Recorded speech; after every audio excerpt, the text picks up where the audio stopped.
गुजरात में एक और वायरस ने कहर बरपाया है। संदिग्ध चांदीपुरा वायरस से 6 बच्चों की मौत हो चुकी है, जबकि 4 बच्चों का अभी भी इलाज चल रहा है। देश में एक के बाद एक नए वायरस की एंट्री से लोग दहशत में हैं। जहां अभी लोग कोरोना के खौफ से उबरे ही थे कि एक नए वायरस ने दहशत फैला दी है।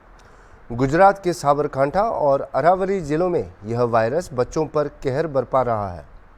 चांदीपुरा नामक संदिग्ध वायरस अब साबरकांठा और अरावली जिलों में भी फैल रहा है। पिछले 3 दिनों में 9 मामले सामने आ चुके हैं।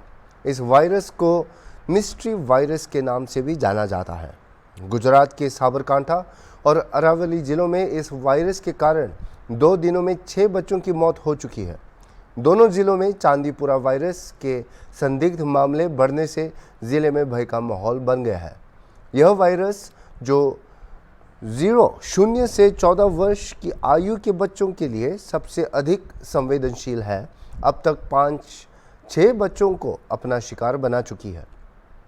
माना जा रहा है कि इस स्थिति में बच्चों की मौत भी हो रही है और इस मामले में स्वास्थ्य विभाग अलर्ट हो चुका है। संदिग्ध इलाकों का सर्वेक्षण कर वायरस को और फैलने से रोकने के लिए काम कर रहे हैं।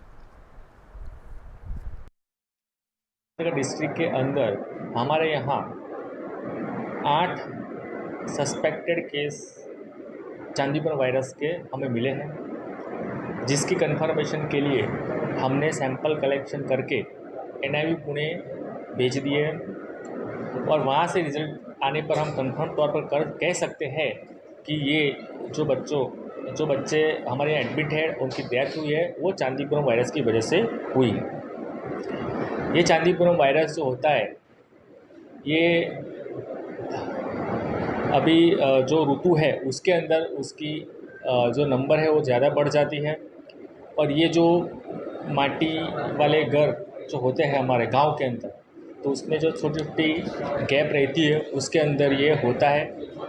तो उससे बचने के लिए हमको ये गैप सारी पूरनी पड़ेगी और इसके लिए हमारी आरोग्य टीम ने सर्वे करके जो काम करनी चाहिए वो चालू ऑलरेडी कर दी है और पब्लिक अवेयरनेस के भी कार्यक्रम किए हुए हैं। इसके अंदर इस प्रकार के जो दर्दी होते हैं उनके अंदर high grade fever, vomiting, severe headache, उनका नींद न आना, बेहोशी में रहना, इवन टॉकिंग करना, ऐसे फीचर्स उनको पेशेंट में दिखाई जाते हैं। और ज़्यादातर ये जो वायरस है और ये जो सैंड फ्लाई है वो बच्चों को ज़्यादा इम्पेक्ट करती है, इसलिए बच्चों में ज़्यादा देखी जाती है। पहला केस कहाँ से है? अगर मैं बात करूँ गुजरात में, तो हमारे यहाँ साबरकांठा में सबसे पहला केस सस्पेक्टेड केस हमने रजिस्टर किया। उसके बाद हमारे सिमिलर कंप्लेंट में केसेस हमको राजस्थान और अरवली डिस्ट्रिक्ट से भी हमको आए ऐसे केसेस। इसके लिए सावचेती एक ही है कि हमको वेक्टर कंट्रोल यानी सैंड फ्लाई का कंट्रोल करना होता है। जो गांव में मिट्टी वाले जो मकान होते हैं उसके बीच में जो गैप होती है उसको पूरना पड़ता है और उसके साथ साथ हमको इसके अंदर जो मेलेथिन नाम का पाउडर है उससे भी हम उसको कंट्रोल कर सकते हैं। जो हमारी हेल्थ टीम जो है पेरीफेरी में, उसने ये ऑलरेडी कामगिरी शुरू कर दी है। हमारे पास जितने भी पेशेंट आए हैं तो वो सस्पेक्टेड है, आशंकित केस है, तो उन सब का ब्लड सैंपल्स और CSF कलेक्ट करके हमने NIV पुणे महाराष्ट्र में भेज दिया है। उनका रिज़ल्ट आज हमको मिल सकता है और 2-3 दिन बाद दूसरे जो 4 सैंपल इसका हमको मिलेगा। उसके बाद ही हम कंफर्म कह सकते हैं कि ये केसेस इसके हैं। अभी गुजरात में इस वायरस के कारण क्या स्थिति है, इस पर और विस्तृत जानकारी लेंगे हम हमारे ब्यूरो चीफ राकेश गोसाई से। हेलो जी मिस्टर राकेश, आप ज़रा हमें बता सकते हैं कि ये जो चांदीपुरा वायरस है अभी इसका इफ़ेक्ट कितना हो रहा है और कितनी बढ़ने की आशंका है अभी? जी, कोरोना वायरस में गुजरात के लोगों में काफी डर था। इसके बाद ये चांदीपुरा वायरस राजस्थान बॉर्डर इलाका से और गुजरात के साबरकांठा और अरावली जिलों में हाहाकार मचा रहा है। अभी तक गुजरात में 6 बच्चों की जान चली गई है। आज सुबह गुजरात राजस्थान बॉर्डर पे स्थित मेघरज तहसील का जो टेकवा गांव है, इसमें 3 साल के पोपट नाम के बच्चे की भी आज मौत हो चुकी है सिविल अस्पताल में सारवार के दौरान। पूरा प्रशासन की चांदीपुरा वायरस को लेकर हरकत में आया। प्रशासन ने चांदीपुरा वायरस को लेकर चांदीपुरा केस के जो सैंपल थे उनको पुनः लेबोरेटरी में भी भेजा गया है। चांदीपुरा वायरस में पिछले 3 दिनों में 9 से ज्यादा केस सामने आ चुके हैं, खास करके साबरकांठा और जो अरवल्ली का इलाका है वहां पे वो देखने मिल रहा है।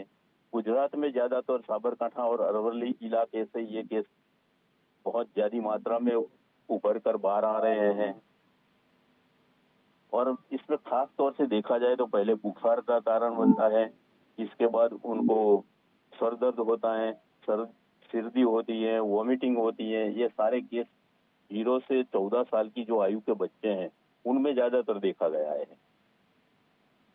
और खास तौर पर हम आज आपको एक बात बताना चाहेंगे कि स्वास्थ्य विभाग ने 25-25 लोगों की टीम बनाई है, ऑपरेशन शुरू किया गया है। इलाकों में संदिग्ध मामले पर नजर, जहां भी बच्चे छोटे छोटे बच्चे हैं जांच शुरू कर दी गई है। जहां ऐसे बच्चों में वायरल का लक्षण दिखा जाए तो उसे तुरंत एडमिट करवाया जा रहा है। लेकिन आज गुजरात के स्वास्थ्य मंत्री ऋषिकेश पटेल ने कहा कि अभी तक 6 मौत हुई है, हालांकि मौत का कारण चांदीपुरम वायरस है, इसकी पुष्टि नहीं हुई है। ये कहीं न कहीं सवालों के घेरे में सरकार और प्रशासन के जो स्वास्थ्य विभाग है उनके बीच में सवालों का घेरा बन रहा है। आरोग्य मंत्री जो है वो बोल रहे हैं अभी तक पुष्टि नहीं हुई है, स्वास्थ्य मंत्रालय बोल रहे हैं चांदीपुरा वायरम है, उन्होंने चांदीपुरा वायरम का नाम लिखा है, चांदीपुरा वायरस का जो नाम दे दिया है। तो अब ये सवाल कहां से आया, पुष्टि नहीं हो रही है। तो मिस्टर राकेश, आप ज़रा हमें बता सकते हैं कि इसको मिस्ट्री वायरस भी बोल रहे हैं और क्यों उसको ऐसा बोल रहे हैं, और आप ज़रा उस पर थोड़ा लाइट डाल सकते हैं कि मतलब क्या कोरोना वायरस की तरह ही ये भी तेज़ी से फैलता है? जी लचंग जी, जिस तरह से हमने ये वायरस में देखा है तो कोरोना की तरह से ये जल्दी से फैलता नहीं है। लेकिन चांदीपुरा वायरस में एक बात, जैसे फ्लू का जो बुखार आता था और फ्लू के जो लक्षण है वो चांदीपुरा वायरस में दिखे जा रहे हैं। तो उनके लिए सबसे ज्यादा जरूरी बात है, ये जो वायरस हो रहा है वो मच्छर से हो रहा है, मक्खियों से हो रहा है, रेत मक्खियों से ज्यादा फैलता है। तो इन सारी चीजों पे काबू लाना प्रशासन को बहुत पुख्ता इंतजाम करना पड़ेगा। इन पे काबू लाएंगे तो शायद ये वायरस धीरे धीरे मिट सकता है। तो स्वास्थ्य विभाग और प्रशासन ने अभी तक इस वायरस को काबू में रखने के लिए क्या क्या स्टेप्स लिए हैं, जैसे कि कुछ फेस मास्क चलाना फिर से ज़रूरी कर दिया है, कुछ स्टेप्स लिए हैं कि नहीं अभी तक प्रशासन ने? नहीं, मास्क वगैरह का तो अभी प्रशासन ने एक्शन नहीं लिया है, लेकिन हिम्मतनगर और जो खेड़ब्रह्म का स्वास्थ्य विभाग है इन्होंने 25-25 लोगों की टीम बनाई है, ऑपरेशन शुरू किया गया है। इलाकों में संदिग्ध मामले पर नजर ला दी जा रही है और उसके बाद सभी बच्चों की जांच शुरू कर दी गई है।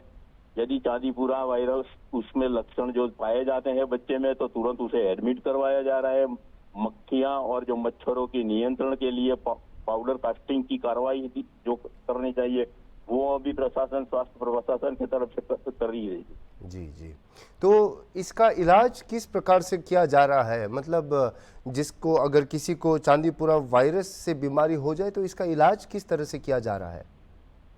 जी लीजा जी, अभी तो पुणे से कोई रिपोर्ट आया नहीं है। जब तक रिपोर्ट नहीं आएगा वायरस को काबू में करने का या वायरस के डिसीज को किस तरह से हम काबू में लेंगे, वो जब तक पुणे से रिपोर्ट नहीं आएगा तब तक आरोग्य विभाग भी यही सोच में पड़ी है कि कौन सी मेडिसिन अप्लाई करी जाए। अभी तक फ्लू और सामान्य जो ताव और ये जो लक्षण उनके सर दर्द का है और उसके जो उपचार होते हैं उसी उपचार के अंदर उपचार जारी है आरोग्य केंद्रों में। दूसरी बात ये मैं बताना चाहता हूँ आपके माध्यम से कि जो साबरकांठा प्रशासन है उसमें सिर्फ एक हिम्मतनगर हॉस्पिटल में ही सारवार का आयोजन है। बाकी भिलोड़ा में आरोग्य केंद्र है, खेड़ब्रह्मा में भी आरोग्य केंद्र है, स्वास्थ्य विभाग के हर जगह पर आरोग्य केंद्र हैं, लेकिन सिर्फ हिम्मतनगर में ही उसकी जांच की जा रही है। उनकी जो सेवाएं हैं हिम्मतनगर में मिल रही है, ये सबसे दुखद बात है। तो ये स्वास्थ्य सेवाएं हैं गांव-गांव में, जैसे शहरों में है, भिलोड़ा है, मेघरज है, मालपुर है, मोड़ासा है, ये सारे शहर में भी उनकी व्यवस्थाएं करना जरूरी है स्वास्थ्य विभाग के लिए। अगर इसी तेज गति से ये वायरस फैलता रहे तो क्या पड़ोसी प्रदेशों को भी स्वास्थ्य विभागों को रेड अलर्ट पे रहना चाहिए अभी?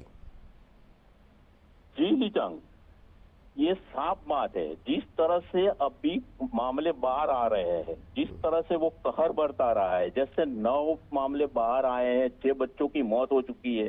ये गंभीर मामला गुजरात के प्रशासन के लिए है।